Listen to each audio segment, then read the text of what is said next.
Hi hello నమస్తే మా అత్తమ్మ మాట స్వాగతం అండి. ఈరోజు అటుకుల వడ చేస్తున్నాను టిఫిన్కి.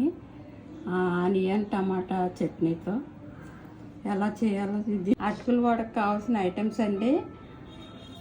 ఉప్మా రవ్వ 1 కప్పు, పావు కప్పు అటుకులు, ఉడికించిన బంగాళదుంప ఒకటి, పెరుగు. ముందుగా ఈ గోధుమ రవ్వని 1 కప్పు తీసుకుంటున్నాను. పావు కప్పు ఏమో అటుకులు అండి, పావు కప్పు అటుకులు. ఇవి మెత్తగా గ్రైండ్ చేసుకోవాలి. ముందు గ్రైండ్ చేసుకుని వస్తాను. పిండి ఇలా గ్రైండ్ చేసుకున్నానండి. రవ్వ అటుకులను కొంచెం బరక్గానే ఉంటుంది. ఇలాగ గ్రైండ్ చేసుకుని ఇందులో వేసుకోవాలి. తర్వాత కొంచెం సోడా వేయాలండి.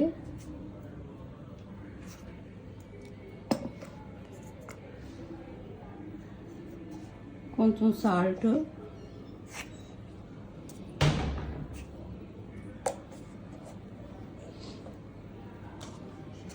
ఒక రవ్వ ఎంత తీసుకున్నాం అంత పెరుగు వేయాలండి. 1 కప్పు పెరుగు వేయాలి.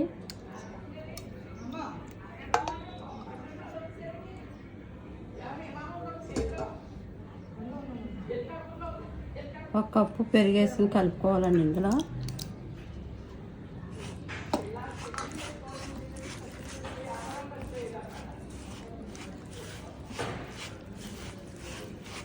ఇది ఎవరన్నా గెస్ట్లు ఎవరన్నా వచ్చినప్పుడు అప్పుడు వడ కావాలంటే తొందరగా అవదు కదండి.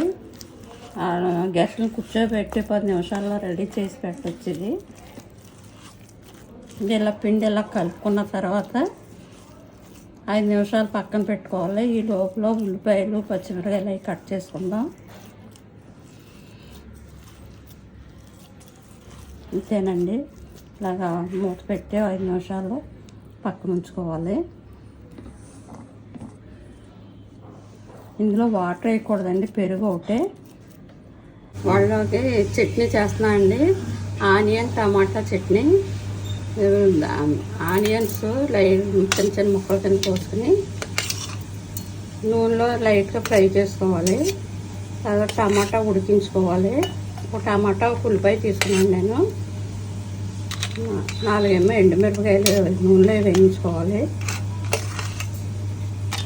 అది కొంచెం సాల్టు, కొంచెం చింతపండు, కొంచెం బెల్లం ముక్క,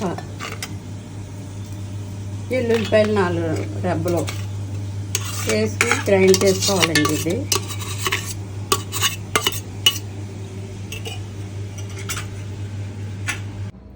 పిండి 5 నిమిషాలు నానబెట్టుకున్నామండి. నానబెట్టుకున్న తర్వాత బంగాళదుంప, ఉడికించిన బంగాళదుంపని ఇందులో స్మాష్ చేసుకుని ఇందులో కలుపుకోవాలి.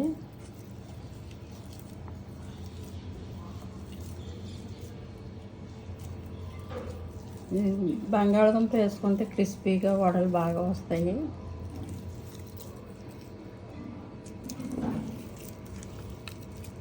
పాల కవర్ తీసుకుని దాంట్లో కొంచెం నీళ్ళు తడి చేసుకుని తర్వాత ఇలా గారెలాగా వత్తుకోవాలండి.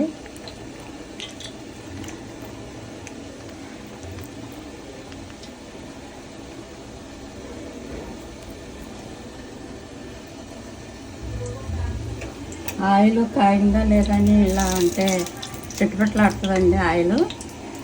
ఆయిల్ కాగింది.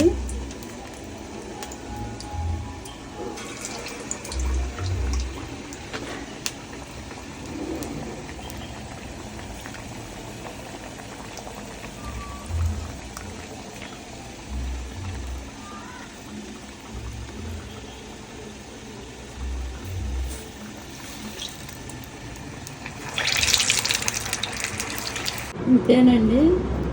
పైన క్రిస్పీగాను లోన స్పాంజీగా ఉంటుందండి. చాలా బాగుంటాయి. 10 నిమిషాల్లో అప్పటికప్పుడు టిఫిన్లో లేనప్పుడు తొందరగా ఇలా అయిపోయి ఐటమ్ ఇది.